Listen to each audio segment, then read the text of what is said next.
Hello प्यारे बच्चों।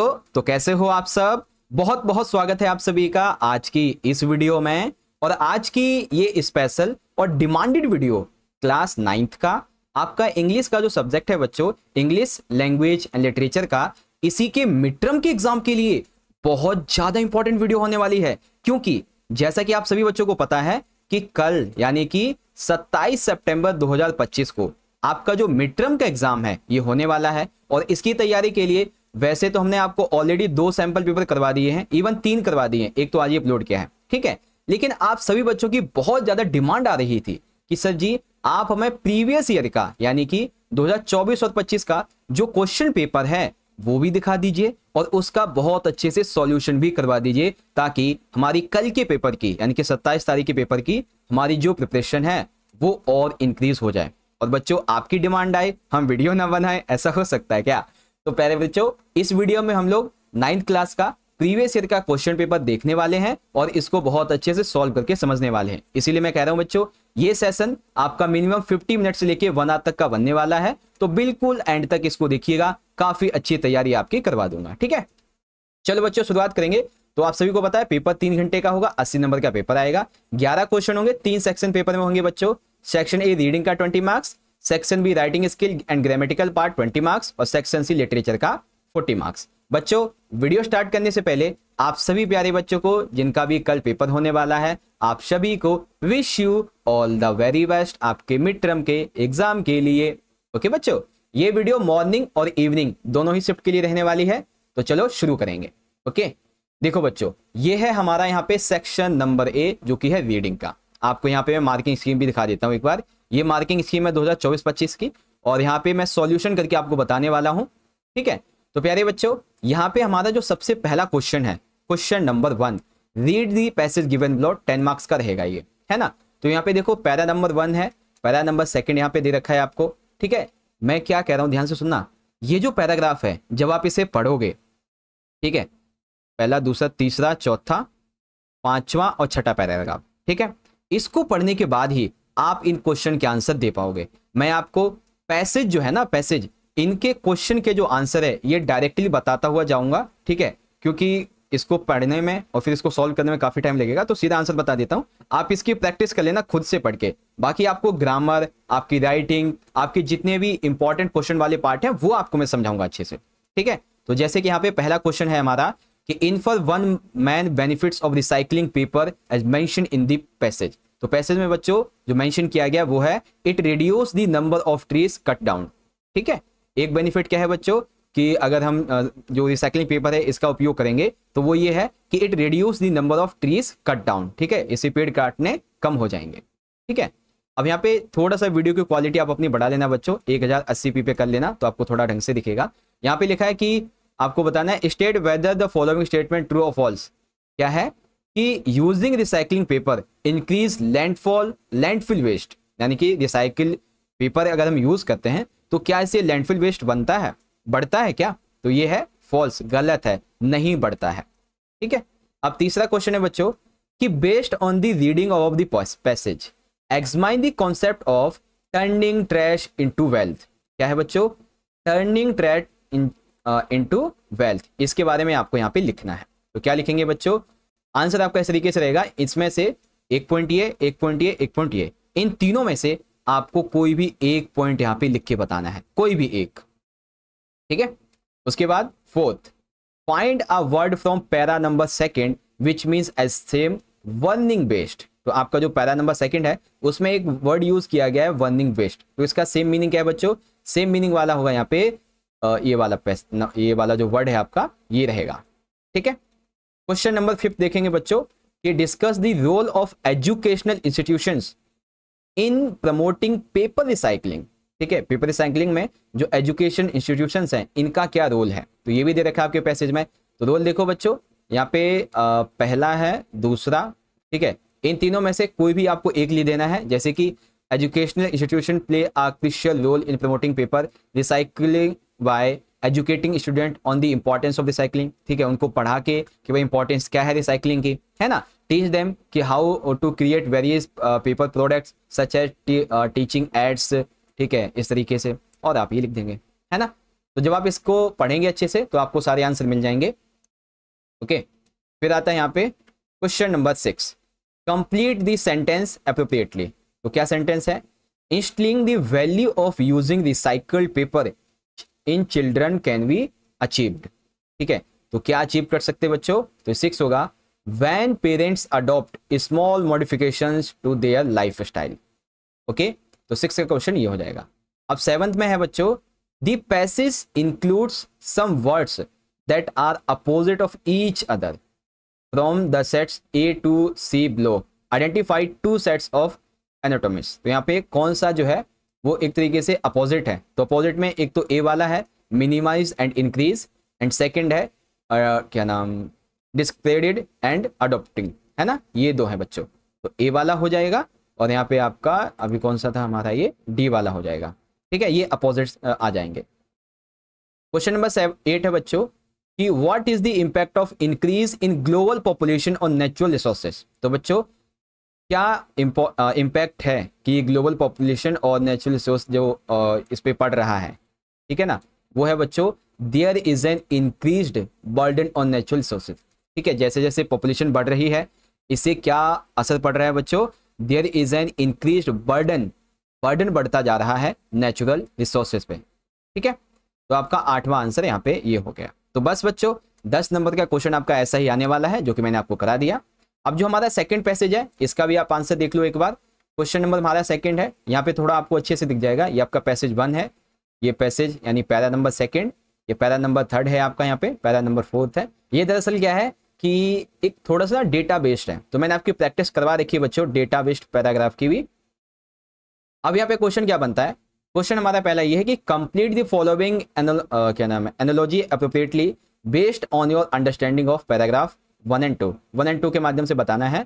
Just as exercise strength the body and improves physical health we can say that reading strength. तो इसको कैसे पूरा करेंगे? इसको पूरा करेंगे इस तरीके से, reading strength the mind and enhance academic performance. ठीक है, रीडिंग के सेंस में कैसे ये हम पे प्रभाव डालता है? तो ये हमारे माइंड को और हमारे जो एकेडमिक परफॉर्मेंस है इसको और ज्यादा इनहेंस करता है इस तरह से। ठीक है, दूसरा fill in the blank with appropriate options from those given in brackets based on your understanding paragraph number 2.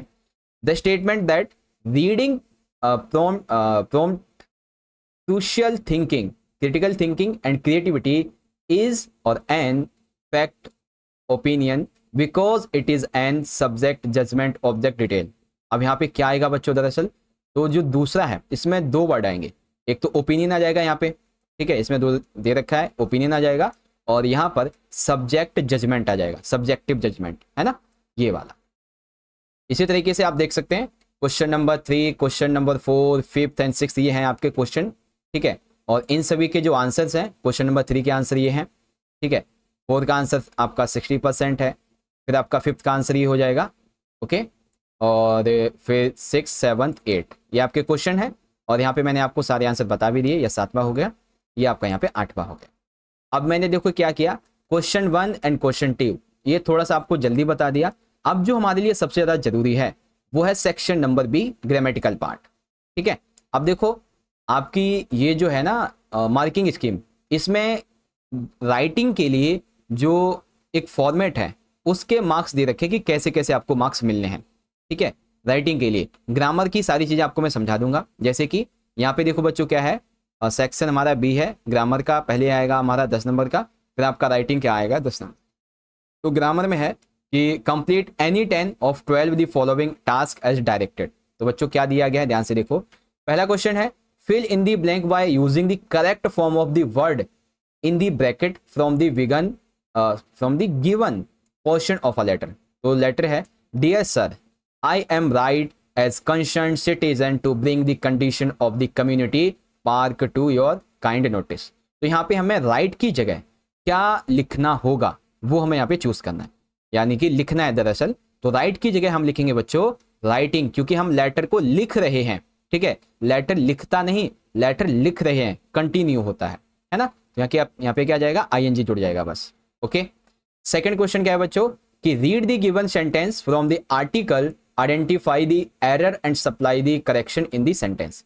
तो सेंटेंस क्या है, the environment give out an extensive range of products and service. Environment जो है वो बहुत सारी चीज़ें हमें प्रोवाइड करवाता है, चाहे प्रोडक्ट हो चाहे वो सर्विसेज हो। अब एरर क्या है इसमें, करेक्शन क्या है, तो इसमें जो हमारा एरर है वो है गिव, ठीक है, क्योंकि ये एक तरीके से प्रेजेंट टेंस है और बहुत नॉर्मल टेंस है ना, तो गिव की जगह गिव्स आ जाएगा, है ना। तो एरर क्या है, एरर है आपका गिव और करेक्शन क्या है, गिव्स। ओके, चलो क्वेश्चन नंबर देखो यहाँ पे थर्ड, इसमें पूछा गया है Myra and her mother had a conversation about having a pizza, ठीक है। रिपोर्ट्स मायरास क्वेश्चन, ध्यान से सुनो, देखो क्या है कि Myra and her mother had a conversation about having a pizza, pizza खाने के लिए कन्वर्सेशन हुई है। तो रिपोर्ट मायरास क्वेश्चन क्या, can I go out with my friends today to have some pizza and ice cream, क्या मैं अपने फ्रेंड के साथ में आज बाहर जा सकती हूँ पिज्जा एंड कुछ आइसक्रीम खाने के लिए। तो आपको इसे रिपोर्ट करना है, रिपोर्ट करोगे तो आंसर क्या बनेगा, आपका आंसर देखो दो तरीके से बन सकता है। एक तो ये Myra asked her mother if, या तो इफ या तो वेदर, ठीक है।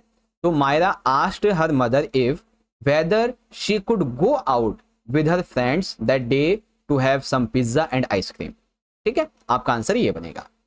अगला आता है क्वेश्चन नंबर यहाँ पे फोर्थ है, read the dialogue between the shopkeeper and the customer. Shopkeeper कहता है what do you want to buy, तुम्हें क्या खरीदना है, customer I want to buy an office bag, मुझे एक ऑफिस बैग खरीदना है। तो select the correct option to complete the reporting of the above dialogue. इस डायलॉग को रिपोर्ट करने के लिए हमें यहाँ पे एमसीक्यू में से सही ऑप्शन चूज करना है। क्या, the shopkeeper asked the customer dash the customer said that he wanted to buy an office bag, ठीक है। तो यहाँ पे क्या आएगा बच्चों, यहाँ पर आएगा what he wanted to buy, ठीक है, what he wanted to buy. The shopkeeper asked to the customer क्या, what he wanted to buy, है ना। और तो ऑप्शन यहाँ पे सी हो जाएगा आपका। ओके, चलो अब आता है क्वेश्चन नंबर हमारा यहाँ पे फिफ्थ है। इसमें देखो क्या कहा गया है कि fill in the blanks by choosing the correct option to complete concluding the line of notice. ये नोटिस की लाइन है, यहाँ पे आपको माइट, शुड या वुड, इनमें से कोई एक चूज करना है। तो देखो, all interested students that send in their applications by 25 July 2024 to understand, ठीक है। तो यहाँ पे सिंपल सी बात है, जो लोग जो भी बच्चे इंटरेस्टेड है वो अपने नाम को, अपने एप्लीकेशन को 25 जुलाई 2024 तक दे दें, है ना। तो यहाँ पे हम जो यूज करेंगे वो यूज करेंगे शुड, ठीक है। क्या यूज करेंगे बच्चों, यहाँ पे हम शुड का यूज करेंगे। जो भी बच्चे चाहते हैं, ठीक है, चाहते हैं, है ना, ऑब्लिगेशन है, नेसेसिटी है, जिसको चाहिए, इसलिए शुड आएगा। And sixth, identify the error and supply correction for the given sentence from a newspaper report. Newspaper report है, उसके लिए हमें सेंटेंस के लिए जो है एरर और करेक्शन फाइंड करना है। तो सेंटेंस है 3 passengers was killed and over 70 injured when Dibrugarh express derailed, ठीक है, यानी कि तकरीबन 70 लोग मारे गए थे जब ये क्या नाम है, जो रेल थी या फिर जो भी है वो पटरी से उतर गई थी एक तरीके से, है ना, ड्रिल दरअसल। ओके, अब क्वेश्चन का हमारा जो आंसर है वो बनेगा वाज एंड वर, ठीक है। तो एरर क्या है, एरर यहाँ पे है वाज। वाज क्यों एरर है, क्योंकि पैसेंजर्स प्लूरल है और वाज हमेशा सिंगुलर या फिर सिंगुलर के पास में आता है, तो इसीलिए वाज हो जाएगा हमारा एरर, और वर जो कि प्लूरल वर्ड है वो यहाँ पे हमारा आएगा, ठीक है। ये हमेशा प्लूरल के साथ में लगता है। Okay, question number 8, select the option that identify the error and supplies the correction of the opening line of a report. तो रिपोर्ट के लिए ओपनिंग लाइन, इसमें से क्या करेक्शन है, कौन सा एरर है, इसके लिए एमसीक्यू चूज करो। An Air India Boeing 747 flight made an emergency landing in Mumbai airport, ठीक है। एयर इंडिया बोइंग 747 ने एक इमरजेंसी लैंडिंग के लिए क्या नाम है बोला, ठीक है, कहाँ पे, मुंबई एयरपोर्ट पे।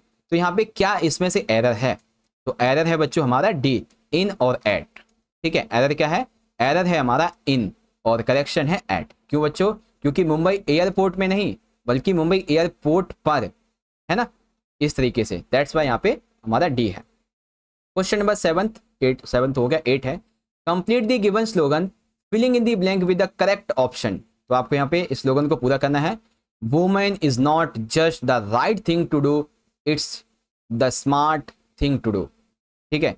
तो यहाँ पे बेसिकली क्या है जो हमारा ऑप्शन होगा वो ऑप्शन ए सही होगा। क्यों होगा? क्योंकि देखो, empowering women is not just the right thing to. नारी को शक्तिशाली बनाना सिर्फ ये नहीं है कि उसे क्या करना है, बल्कि ये है कि उसको स्मार्ट तरीके से क्या करना है ना? Empowering women. Question number 9, report the dialogue between the lady and the her maid. तो mister Datta, Maya prepare the lunch by 1 PM। Datta कहते हैं, Maya prepare the lunch by 1 PM। Maya, where are you going madam, please return early. Mister Datta, are you going to tell me what I should do? Mister Datta, mister Datta ordered her maid to prepare lunch by 1 PM.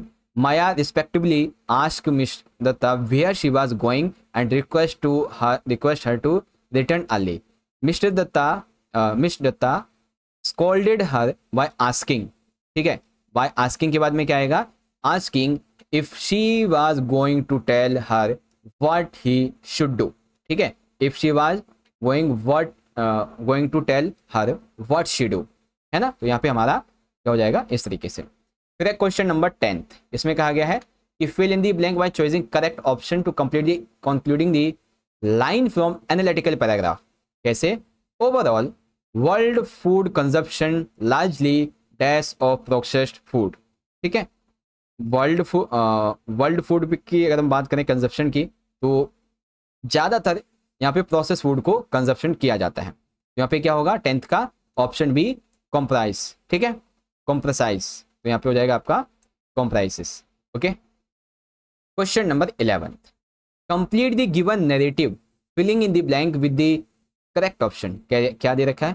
Poet had a habit to the trees long to road side during his morning, ठीक है। तो इसका answer क्या बनेगा? Answer होगा आपका talking, ठीक है, टॉकिंग। यानी कि वो जो सुबह सुबह जाता है ना, तो वो रोड के साइड में जो पेड़ होते हैं उनसे बातें करते हुए जाता है, ये उसकी आदत हो गई है ना। फिर यहाँ पे आता है 12th, identify the error and supply the correction for the following line from an email. क्या लाइन है? I am look forward to meeting you next week, ठीक है। अब देखो यहाँ पे क्या हमारा एरर होगा? एरर होगा बच्चों लुक। क्या होगा? लुक। एरर लुक होगा और हमारा करेक्शन लुकिंग हो जाएगा, ठीक है। एरर होगा लुक, ठीक है, और करेक्शन होगा बच्चों लुकिंग, है ना। क्योंकि यहाँ पे देखो ये एक कॉन्टिन्यूस में बात हो रही थी, है ना, तो यहाँ पे हम लुक तो यूज करेंगे नहीं, दैट्स वाई यहाँ पे हमारा ये होगा। तो इस तरीके से बच्चों आपका ग्रामर वाला जो पार्ट है वो पूरा बता दिया मैंने आपको। अब बारी आती है आपकी क्रिएटिव राइटिंग स्किल की, ठीक है। किसकी? क्रिएटिव राइटिंग स्किल की। तो देखो बच्चों पिछले साल पेपर में कैसे क्वेश्चन आए थे। पहला क्वेश्चन है हमारा 4th वाला कि use the following cues to write a paragraph in 100 to 120 words describing the tree plantation drive, ठीक है। आपके स्कूल में ट्री प्लांटेशन ड्राइव चलाई गई है, ठीक है, by eco club on the occasion of World Environment Day, है ना। तो आपका जो स्टोरी पैराग्राफ राइटिंग है उसका टॉपिक क्या बनेगा? टॉपिक बनेगा आपका tree plantation drive on environmental day. आपके लिए क्यूज दिए हुए हैं, preparations and arrangements, welcoming chief guest, other guest, plantation of saplings, cultural programmes, speech by the chief guest, your feelings about the event. इस तरीके से आपको लिखना है ना। पैराग्राफ राइटिंग मैंने आपको करवा भी रखी है। जैसे एग्जाम्पल के लिए हम एक एग्जाम्पल लेते हैं कि a day in the life of a student, एक छात्र के जीवन का एक दिन कैसे गुजरता है ना। तो इस टॉपिक पे मैंने आपको करवा रखी है पैराग्राफ राइटिंग। इसके अलावा और भी टॉपिक पे मैंने आपको पैराग्राफ राइटिंग करवा रखी है, जैसे कि कोई स्कूल प्रोजेक्ट है ना, इसके ऊपर आपको मैंने करवा रखी है बच्चों पैराग्राफ राइटिंग कैसे करनी होती है। ओके।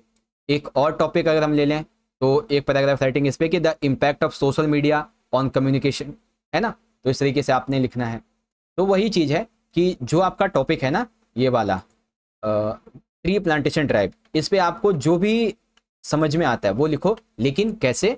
इन चीज़ों को ध्यान में रखते हुए, ठीक है। अब सुनो कि पैराग्राफ राइटिंग करनी कैसे है। तो पैराग्राफ राइटिंग के लिए जो भी आपका टॉपिक है पहले आपने उस टॉपिक को लिखना है।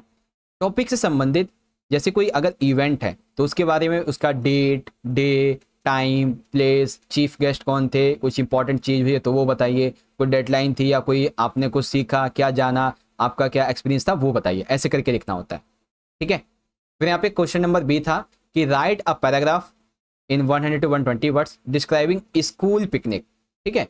स्कूल पिकनिक के ऊपर आपको पैराग्राफ राइटिंग करनी थी, including details like locations, activities, your emotions during the day, time spend with friends etc.. ठीक है, तो स्कूल पिकनिक के बारे में पैराग्राफ राइटिंग करनी है। तो पैराग्राफ राइटिंग कैसे करनी है ये भी आपको मैंने बता रखा है, और भी है ना।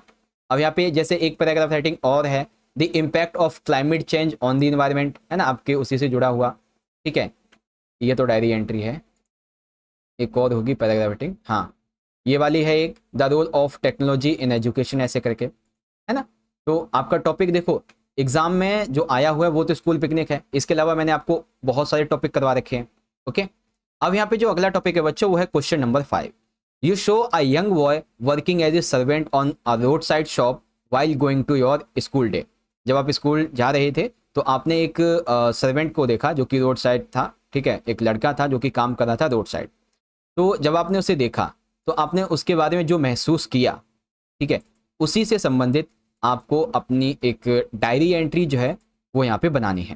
ठीक है, तो डायरी एंट्री के लिए मैं एक फॉर्मेट निकाल रहा हूँ, अभी आपको मैं फॉर्मेट बताता हूँ कि कैसे करनी है डायरी एंट्री। बहुत ही आसान टॉपिक होगा डायरी एंट्री का।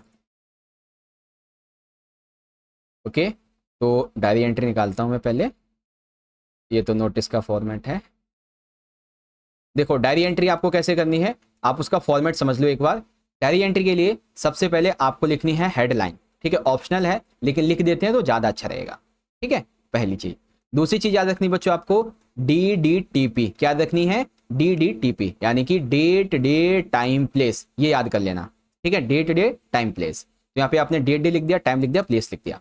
अब आप लिखेंगे डियर डायरी। अच्छा, इसके बीच में ना एक गैप लाइन छोड़ देना, और डियर डायरी के बाद में ये जो आगे लिखोगे इस पर भी एक गैप लाइन छोड़ देना। ठीक है, इंट्रोडक्शन समझ में आ गया। अब आप अपनी डायरी राइटिंग को 3 पार्ट में डिवाइड करना, 3 पैराग्राफ में। पहले पैराग्राफ के अंदर आपका जो टॉपिक है, ठीक है, या अगर कोई इवेंट वगैरह है तो आप उसकी पहले छोटी सी जानकारी देंगे, कम से कम 3 से 4 लाइन में। उसके बाद सेकंड पैराग्राफ में आप पूरे इवेंट की सारी डिटेल्स बताएंगे, कम से कम 5 से 6 लाइन में। और सबसे आखिर में कंक्लूजन, यानी कि आपका क्या एक्सपीरियंस रहा था उस बारे में, तो यहाँ पे आप बताएंगे कम से भी कम 2 से 3 लाइन में। ठीक है, तो कुल मिलाकर आपके 10+ लाइंस बन जाती हैं, और 5-6 नंबर के लिए बस इतना ही काफ़ी है। ओके, और एंडिंग करेंगे it was truly N unforgettable day, या फिर जिस भी तरीके से फिर आप अपना नाम लिख देंगे, है ना, डायरी एंट्री के लिए। अब यहाँ पे टॉपिक क्या है डायरी एंट्री का? डायरी एंट्री का टॉपिक है कि आपने एक स्कूल जाते हुए अब आपने ना एक बच्चे को देखा काम करते हुए। ठीक है, तो आपको अपने व्यूज लिखने हैं चाइल्ड लेबर के ऊपर। ठीक है, डायरी एंट्री किस पर है? चाइल्ड लेबर के ऊपर। ओके, तो इस तरीके से है। अब यहाँ पे एक क्वेश्चन है हमारा बी वाला। अच्छा एक सेकेंड, डायरी एंट्री का एक आधा आपको मैं टॉपिक बता देता हूँ, मतलब आंसर आपको दिखा देता हूँ। देखो मार्क्स वगैरह कैसे मिलेंगे, फॉर्मेट का 1 नंबर है, कंटेंट के 2 नंबर हैं, 2 नंबर है आपके इसके, इस तरीके से, है ना। तो देखो डायरी एंट्री के लिए आपको मैं एक आधा टॉपिक दिखा देता हूँ जो मैंने करवाया हुआ है। जैसे एक डायरी एंट्री का टॉपिक मैंने करवाया हुआ है सेलिब्रेटिंग दिवाली। ठीक है, जो कि अभी रिसेंट में आने वाली भी है। तो यहाँ पे आपने लिख दिया डेट। अब यहाँ पे डे और टाइम और लिखेंगे, वो यहाँ पे मिस कर दिया मैंने। टाइम और जो जगह का नाम है वो भी लिखेंगे, फिर डियर डायरी, और फिर आपको जो भी आपने अपने टॉपिक के लिए लिखा है वो सब कुछ यहाँ पे लिख देंगे, है ना। ये डायरी एंट्री हो जाएगी ऐसे करके। एक डायरी एंट्री मैंने आपको बता रखी है, a visit to grand parents. ठीक है, आप दादा दादी के घर गए थे तो उसके बारे में, तो ये आपका डेट हो गया। इसके नीचे आप अपनी जो है ना डे और टाइम लिख देंगे, फिर डियर डायरी, और आप इस तरीके से। ओके, और भी करवा रखी है मैंने आपको diary entries, like a trip to the zoo. ठीक है, अ ट्रिप टू द जू, इसके ऊपर डायरी एंट्री। पहले आप वही डेट टाइम प्लेस वाली बात आ जाएगी, है ना। यहाँ पे आप डे और प्लेस जरूर लिखना, फिर डियर डायरी, और इस तरीके से। ओके, ऐसे करके लिख देंगे। आया समझ? अब जो हमारा अगला क्वेश्चन है, इसके अंदर आपको करनी है स्टोरी राइटिंग। ठीक है, क्या करनी है? Story writing. जो आपको क्यूज दिए गए हैं, जैसे कि sudden downpour, bored teenager, stuck indoors, seeks adventure at home, finds an old board game, ठीक है, that sparks creativity, a fun field day with family, discovering joy in simple things. इस तरीके से आपको बताना है ना। स्टोरी ये है आपकी। अब स्टोरी राइटिंग के लिए कोई वो तो है नहीं कि आपको सिर्फ एक ही जैसा सेंटेंस बना के आना है। आपको टाइटल, आपके कंटेंट के, एक्सप्रेशन के 2 नंबर मिलेंगे। स्टोरी राइटिंग का 1-2 टॉपिक आपको मैं दिखा देता हूँ। जैसे यहाँ पे एक टॉपिक है द सीक्रेट गार्डन। ठीक है, ये टॉपिक द सीक्रेट गार्डन ये मैंने आपको करवा रखा है, ठीक है, सैम्पल पेपर के अंदर, तो आप इसकी प्रैक्टिस कर लेना। इसके अलावा एक टॉपिक है एक सेकेंड, नीचे आते हैं। अच्छा, ये तो पुराना वाला पेपर था। ठीक है, एक टॉपिक है अ रेनी डे एडवेंचर। ठीक है, द रेनी डे एडवेंचर। तो इस तरीके से आप इसको भी देख सकते हैं। ओके, तो कई सारी चीजें हैं जो कि आपको करवानी थी, करवा रखी है मैंने। ओके, अब आता है बच्चों सेक्शन नंबर सी। ठीक है, सेक्शन नंबर सी आता है बच्चों, जो कि है हमारा लिटरेचर का। अब लिटरेचर वाले क्वेश्चन के आंसर आपके मार्किंग स्कीम में दिए हुए हैं, जो कि आपको मैं दिखाता हुआ चलूंगा। ओके, तो देखो यहाँ पे क्वेश्चन नंबर 6 क्या है कि हमें ए या बी में से किसी एक को अटेम्प्ट करना है, जो कि हमारे चैप्टर से रहने वाला है। ओके, जैसे ए दिया हुआ है, ये हमारा चैप्टर जो है द लिटिल गर्ल, इससे लिया गया है। क्वेश्चन क्या क्या बनेंगे आप चाहो तो इसे पढ़ लो, मैं सीधा क्वेश्चन बताता हूँ। क्वेश्चन है what makes Kezia's refer to her father as a poor father. ठीक है, what makes Kezia refer to her father as a poor father, वो अपने पापा को गरीब क्यों समझती थी एक तरीके से। तो क्या ऐसी चीजें थी? दैट इज वन कि she realise he has no one to look after him and feels sympathy for him. ठीक है, उसके लिए कोई भी आसपास नहीं था उसको सिंपैथी देने के लिए, है ना, ये चीज बताती है उसको। Second, which of the following statement is true according to the passage. इस पैसेज के हिसाब से कौन सी स्टेटमेंट आपकी ट्रू होती है? तो यहाँ पे जो स्टेटमेंट ट्रू है वो है सी वाली, Kezia's father is portrayed as a strict but caring. काफी स्ट्रिक्ट है लेकिन केयरिंग भी बताए गए हैं इस पैसेज में। ठीक है, तीसरा, Kezia say the following about her father, क्या कहते हैं? Not so big after all with no one to look after him, elaborate in 40 words. तो इस लाइन का जब आप आंसर लिखेंगे तो कई चीजें आ सकती हैं। एक तो आपकी ये आ जाएगी कि she means that her initial perception of him daunting and imposing figure was incorrect. ठीक है, साथ ही she realise that he is just a regular person who also needs care, है ना, इस तरीके से। और सबसे आखिर में आता है identify the word from the passage that means same as existed. तो इससे संबंधित, एग्जिस्टेड से संबंधित सेम वर्ड होगा टायर्ड। ठीक है, थका हुआ, और इसका मतलब भी वही होता है।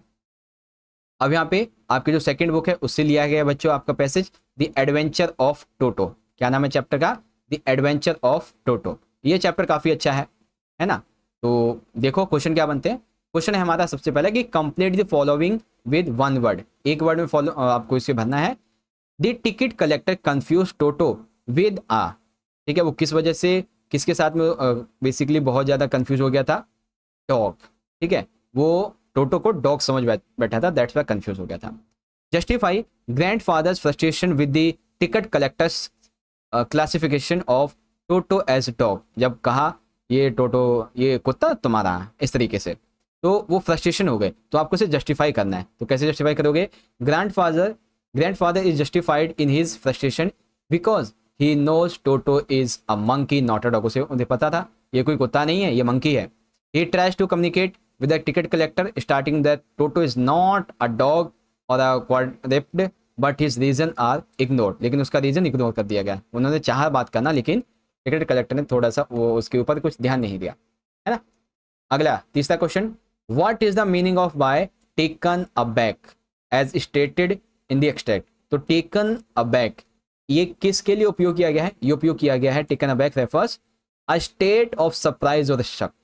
ठीक है, अ स्टेट ऑफ सरप्राइज या फिर किसी शॉक के लिए। ओके, फिर आता है हमारा यहाँ पे एमसीक्यू, दैट इज कि which aspect of the ticket collector's action does the passage mainly highlight.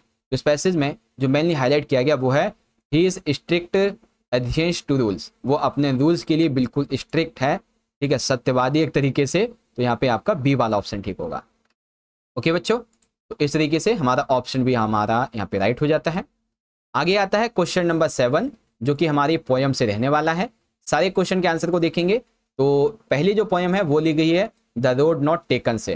ठीक है, ये आपके लाइंस हैं। क्वेश्चन देखते हैं बच्चों। पहला क्वेश्चन हमारा ये है the literacy device most prominently used in the phrase two roads diverged in a yellow wood is. तो वो लिटरेसी डिवाइस कौन सा बच्चों जो कि इस लाइन में यूज किया गया? That is metaphor. कौन सा है? Metaphor. Okay. Second, what does the Ferraz looked down one as far as I could reveal about the speaker's approach।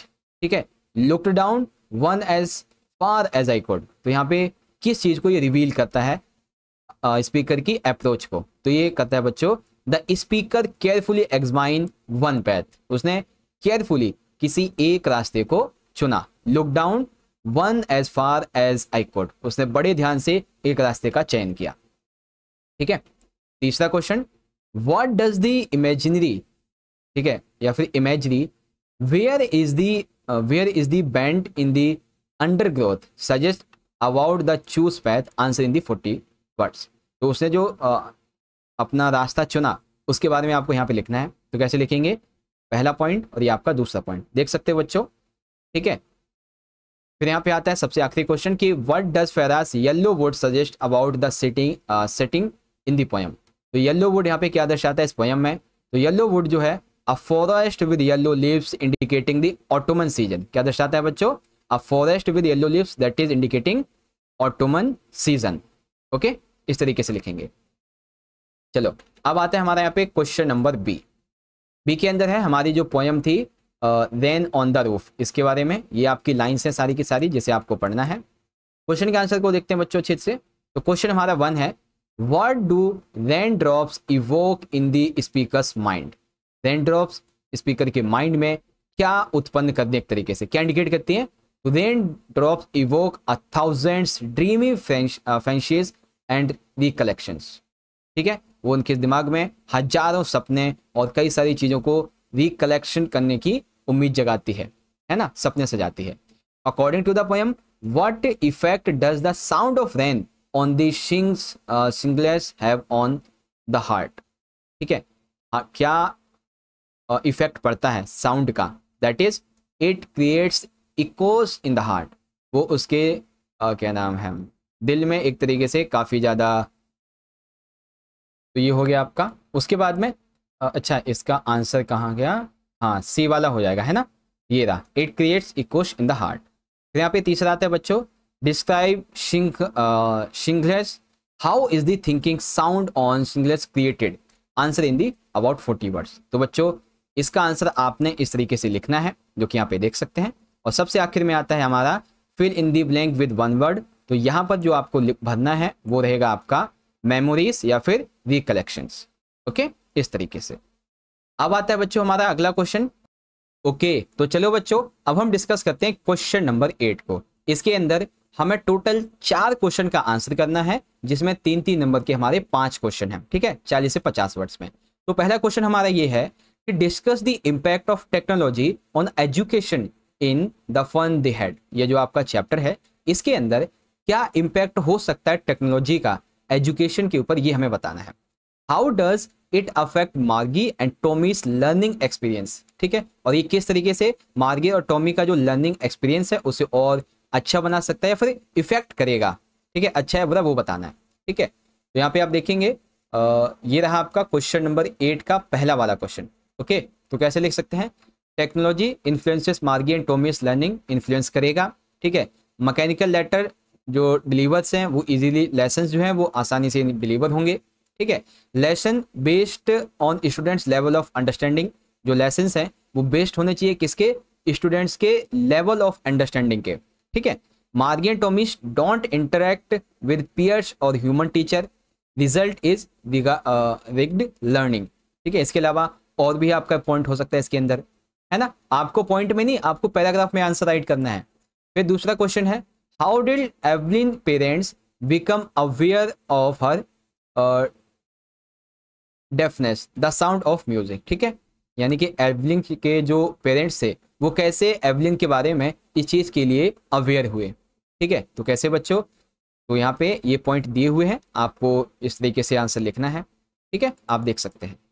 फिर आता है question number 3, what kind of encouragement did Kezia's grandmother provide her to get to know her parents better. Same question आपको मैंने sample paper में करवा रखा है, ये वाला भी करवा रखा है, ये नहीं करवा रखा था। ठीक है, तो इस तीसरे क्वेश्चन का आंसर देखना चाहो तो ये रहा आपका तीसरे क्वेश्चन का आंसर।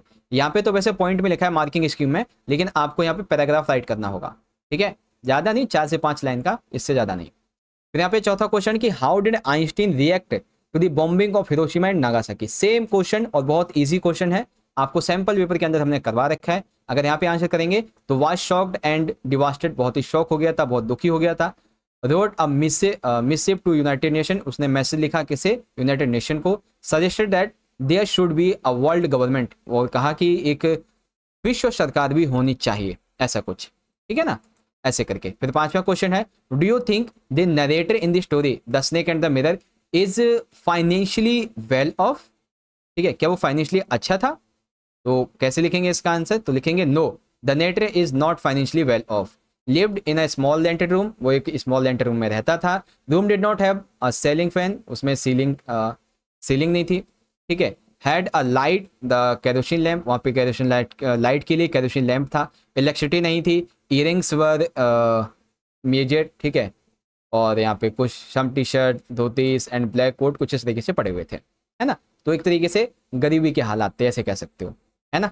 अब आता है क्वेश्चन नंबर 9, ये आपकी सेकंड बुक से लिए गए हैं। क्वेश्चन फर्स्ट देखो, यहाँ पे 3 नंबर के 3 है, 2 करने हैं आपको। क्वेश्चन है, for what reason does the lost child no longer care about the things he once wanted educate. Simple सी बात है, माता पिता से बिछड़ने से पहले उसे जो चीज़ें पसंद आती थी वो उसे लेना चाहता था, लेकिन बिछड़ने के बाद में उन्हीं थिंग्स, उन्हीं वस्तुओं को लेने के लिए अब वो मना कर रहा है। उसे क्या चाहिए? सिर्फ और सिर्फ अपने मम्मी पापा चाहिए, है ना।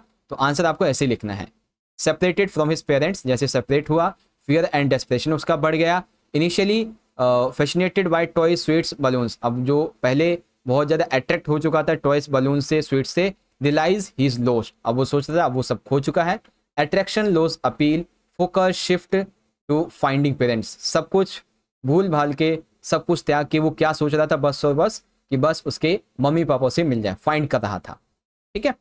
फिर question number 2, arguing with a fool proves there are two देखो arguing with a fool proves there are two, किसी मूर्ख से हम बात करेंगे तो दोनों ही मूर्ख होते हैं।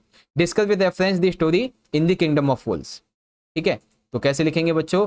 Wise man visit kingdom of fools, जब जो मैन है वो किंगडम ऑफ फूल्स में जाता है, foolishness celebrated and intelligence is forward upon, ठीक है, जो मूर्ख हैं उन्हें सेलिब्रेट किया जाता है, इंटेलिजेंस को वहाँ पे दबा के रखा जाता है। Logical arguments and reasoning not accepted, आप अगर लॉजिकल वहाँ पे कुछ बातें करते हैं, रीजनिंग वाली बातें करते हैं तो एक्सेप्टेड नहीं होती हैं। Engaging in arguments with fools is futile, ठीक है, आर्गूमेंट के साथ में एंगेज करना किसी को यहाँ पे क्या है जो है ठीक नहीं मानते थे, सिर्फ फूल्स जो थे यानी कि बेवकूफ़ वही यहाँ पे ज़्यादा रहते थे, है ना। तो वही चीज़ें कुछ यहाँ पे फिर गुरु वगैरह की बात आ जाती है। बहुत बड़ा आंसर लिख दिया यहाँ पे, आपको जो इतना बड़ा नहीं लिखना, 3-4 लाइन में लिखना है बस, ठीक है। फिर आता है हमारा तीसरा क्वेश्चन, इसे पूछा गया है कि in what way is Iswaran a character from the story Iswaran the story teller by R.K. Narayan as asset to Mahendra, ठीक है, वो एसेट कैसे था महेंद्र का, वो हमें यहाँ पे बताना है। तो किस तरीके से एसेट था? Iswaran the cook of Mahendra, cook for him, उसके लिए खाना बनाता, वॉशेस क्लोथ, उसके कपड़े धोता, चैट्स अवे विद हिम, उसके साथ बातें करता, entertains with his captivating story talking skill, वो उसे एंटरटेन करता स्टोरी टॉकिंग के माध्यम से, show deep loyalty and dedication towards Mahendra, वो अपने मालिक के प्रति बहुत ही डेडिकेशन और ईमानदारी दिखाता, demonstrates resourcefulness in various situations, वो हर एक तरीके से मदद करता, हर सिचुएशन में उनकी हेल्प करता, ओवरऑल मल्टी फेसेटेड रोल, उसका रोल जो है वो केवल कुक करना नहीं बल्कि कई तरीके का काम करना था, है ना, ऐसे कह सकते हो। फिर आता है बच्चों क्वेश्चन नंबर 10th, इसमें 6 नंबर के 2 क्वेश्चन है, किसी एक आंसर करना है। क्वेश्चन हमारा ये है पहला कि what do two roads in the poem the road not taken represent, ये जो 2 रोड है वो क्या रिप्रेजेंट करते हैं? What is the relevance of choosing a road इलेक्वेट, यानी कि आपको बताना है पहली बात ये रिप्रेजेंट क्या करते हैं, एंड क्या रिलेवेंस है कि आपको कौन सा रोड यहाँ पे चूज करना चाहिए, ठीक है। तो सबसे पहली बात तो symbolic of the choices we encounter in life, दोनों के अलग अलग अपने इनकाउंटर्स हैं लाइफ के, metaphor for the journey of life, ठीक है, decides to take road less travelled, हमें डिसाइड करना होगा कि किससे हम चलकर कम चलकर अपने टारगेट को अचीव कर सकते हैं, एक्सेप्टिंग चैलेंजेस एंड अनसर्टेनिटी, जो भी रोड हम चूज करेंगे उसके लिए चैलेंजेस अनसर्टेनिटी आएंगी ही आएंगी, डिसीजंस इज इरिवर्सिबल, जो भी डिसीजन लेंगे उससे फिर रिवर्स नहीं किया जा सकता, ठीक है ना। In real life confront such critical situation, real life में ऐसी क्रिटिकल सिचुएशन आती हैं, डिसीजंस आर क्रिशियल, बहुत ही बेहद होते हैं ये decisions, once decided can never reverse. एक बार डिसाइड कर लिया किस रास्ते पर जाना है तो उस पर वापस आना बहुत मुश्किल होता है ना, इस तरीके से। अब इसी में बी वाला क्वेश्चन क्या कहता है, इसमें कहा गया बच्चों कि Kezia determines that there are difficult kinds of fathers. उसने कहा कि कई तरीके के पिता होते हैं, कई डिफिकल्टीज के पिता होते हैं। Consider Kezia's remark in light of her relationship with her father as well as the Macdonald children's relationship with their father with reference in the story the little girl. Simple सा बात बताना है आपको कि वो अपने पापा, ठीक है, और मैकडोनल्ड जो थे उनके बीच में एक तरीके से डिफरेंस कैसे करती है, ठीक है, और वो कितने तरीके के काइंड्स ऑफ फादर्स की यहाँ पे बात करती है, डिफरेंट काइंड्स ऑफ फादर की बात करती है, वो यहाँ पे हमें बताना है, ठीक है। तो केजियास फादर वाज क्वाइट बिजी, वो ज़्यादातर बिजी ही रहते थे। लिटिल टाइम फॉर फैमिली, उनके पास बहुत कम टाइम होता था फैमिली के लिए। Very strict with Kezia, Kezia के साथ में बहुत ही ज़्यादा स्ट्रिक्ट हुआ करते थे। Mr MacDonald playing with kids, ठीक है, ये तो होगी केजिया के पिता की बात। अब मिस्टर मैकडोनाल्ड जो थे वो अपने बच्चों के साथ खेलते थे, उनकी एक तरीके से मान लो कि हैप्पी फैमिली थी, ठीक है। Concludes that some come in various forms, इसीलिए वो कहते हैं कि पिता के कई रूप होते हैं, किसी के पिता किसी रूप में होते हैं, किसी के पिता किसी रूप में होते हैं, है ना, ये चीजें हैं। चलो अब देखते हैं सबसे आखिरी क्वेश्चन, क्वेश्चन नंबर 11 है, किसी एक को अटेम्प्ट करना है सेकंड बुक से। Provide a character sketch of Iswaran the story teller, do you believe he is superstitions, justify this explanation, ठीक है। तो सेम क्वेश्चन का आंसर मैंने आपको सैंपल पेपर में करवाया हुआ है बच्चों, ठीक है। तो देख लेंगे, Iswaran was an excellent story teller है, एक अच्छा कुक है, वो अपनी तमिल थिल के माध्यम से अच्छा इम्पैक्ट डालता है लोगों पर जब स्टोरी सुनाता है। इनक्रेडिबली डिवोटेड टू महेंद्रा, वो पूरी तरीके से महेंद्र के प्रति डिवोटेड है। पोसेस अ विव्ड इमेजिनेशन, उसकी जो इमेजिनेशन की संभावना है वो भी बहुत ज़्यादा है। Resourceful in managing house hold task, ठीक है, वो हाउस होल्ड जितने भी टास्क हैं उसको अच्छे से करता है। Yes he is superstitious, believing in superstitions and supernatural operations, हाँ वो थोड़ा सा अंधविश्वासी टाइप में है क्योंकि वो जो भविष्यवाणी है अंधविश्वास उसमें भरोसा करता है, ठीक है। अब यहाँ पे अथवा में पूछा गया है बच्चों, a child longs for toys, ठीक है, a child longs for toys sweets other thing but not at the cost of his parents. आप सभी को पता है जब मम्मी पापा उसके साथ में होते, बच्चे के साथ में कहानी में द लोस्ट चाइल्ड में, तो पहले तो उसे मिठाई चाहिए थी, टॉयज चाहिए थे, सारी चीज़ें चाहिए थी, लेकिन वो नहीं चाहता था कि उसके मम्मी पापा खो जाए। Comment on with the reference the lost child, ठीक है, आपको इसे ही लोस्ट चाइल्ड के आधार पे बताना है। तो कैसे लिखेंगे बच्चों, देखो, child realised separation from his parents, जब उसे पता चला कि वो अपने मम्मी पापा से बिछड़ चुका है, start crying out of fear, वो रोने लगा और बहुत डर चुका था। पिंक्ड then here and there in crowd, वो कभी इधर भागता कभी उधर भागता, कभी इधर मम्मी पापा को ढूंढता कभी उधर ढूंढता। Kind hearted person picked him, ठीक है, kind hearted person picked him. Child wept more bitterly, वो फिर और तेजी से रोने लगा। Strange around with attractions tried to distract the child, ठीक है, एक किसी व्यक्ति ने उसे देखा तो उसे वो खो गया था ना, तो रो रहा था, अब उस व्यक्ति ने देखा तो शायद उसे ना डिस्ट्रैक्ट करना चाहता था इस चीज़ से कि मम्मी पापा खो गए तो ज़्यादा दुखी ना हो। Child was indifferent to the distraction, लेकिन वो किसी डिस्ट्रैक्शन के झांसे में नहीं आया। Main focus was reuniting with parents, वो अपने मम्मी पापा को ढूंढता रहा। Reflects innate prioritization of familial love and security over material possessions, ठीक है, तो यहाँ पे बता दिया गया है कि जितनी भी मटेरियल चीज़ें हैं उसके ऊपर कहीं ज़्यादा फैमिली लव आता है, इसको प्रायोरिटाइज किया गया है ना, इस तरीके से आप इसको देखेंगे। ओके बच्चों, तो ये आपका क्वेश्चन पेपर हो गया। इसके अलावा हमने आपको कुछ पेपर करवा रखे हैं, उसके भी अगर आप क्वेश्चन आंसर को देखेंगे तो बहुत अच्छे और बहुत बढ़िया बढ़िया क्वेश्चन आंसर हमने आपको करवा रखे हैं। जैसे कि आप देख लीजिए, ये क्वेश्चन है आपका 12th, ये आपका 12th का बी का पॉइंट है, किसी एक को आपको करना है ना। क्वेश्चन के आंसर अगर आप ध्यान से पढ़ेंगे ना वीडियो को पॉज करके, तो सारे क्वेश्चन के आंसर बहुत बढ़िया आपको करवाए हुए हैं, ठीक है। तो आप सभी बच्चे इन क्वेश्चंस के आंसर को जो यहाँ पे मैं दिखा रहा हूँ इनको पढ़ लेना अच्छे से। वैसे तो मैंने आपको बता दिया है पेपर भी और क्वेश्चन आंसर भी, ठीक है, सारे के सारे क्वेश्चन आंसर देख लो। अभी ये क्वेश्चन था सेम टू सेम आपको करवा रखा है मैंने, है ना, सैम्पल पेपर के अंदर। अगर आपने सैम्पल पेपर की वीडियोस देखी होंगी ना तो डेफिनेटली आपकी तैयारी काफ़ी अच्छी हुई होगी। ओके प्यारे बच्चों, तो चलो आज के इस सेशन के लिए हम लोग इतना ही रहने देते हैं एंड आई होप कि आप सभी की एग्जाम के लिए जो प्रिपरेशन है काफी अच्छी हुई होगी। एक बार सारे बच्चे मुझे कमेंट बॉक्स में जरूर से बताओ कि ये जो प्रीवियस ईयर का क्वेश्चन पेपर है इससे आपको एग्जाम के लिए हेल्प मिली है या नहीं। ठीक है, आपकी जो प्रिपरेशन एग्जाम के लिए उसमें काफी बढ़ोतरी हुई या नहीं, क्योंकि देखो डिमांड आपकी ही बहुत ज्यादा थी कि सर जी आप हमें PYQ दिखा दीजिए पिछले ईयर का विद सॉल्यूशन मार्किंग स्कीम के साथ में, तो आपकी ही डिमांड पे PYQ हमने बनाया है। ओके, तो चलो बच्चों आज के सेशन के लिए इतना ही, मिलते हैं आपसे अगली वीडियो में। अगेन आप सभी प्यारे बच्चों को आपके इंग्लिश के मिड टर्म के एग्जाम के लिए wish you all the very best. अच्छे से एग्जाम कीजिएगा, काफी अच्छी तैयारी हमने कर ली है, अभी और भी करेंगे। ठीक है, मिलते हैं नेक्स्ट वीडियो में। अभी आपके लिए हम और भी कुछ इंपॉर्टेंट वीडियोस लेके आएंगे, तो सारे बच्चे उन वीडियोस को मिस बिल्कुल भी मत करना, और इस चैनल को सब्सक्राइब करके बेल नोटिफिकेशन को ऑल पे जरूर से सेट करना मत, तो ताकि जैसे ही नई वीडियो लेके आए आपके पास में उसका नोटिफिकेशन आए और आपकी तैयारी अच्छी हो जाए। Okay, again wish all the very best, बहुत बहुत धन्यवाद। जय हिंद, जय भारत, वंदे मातरम।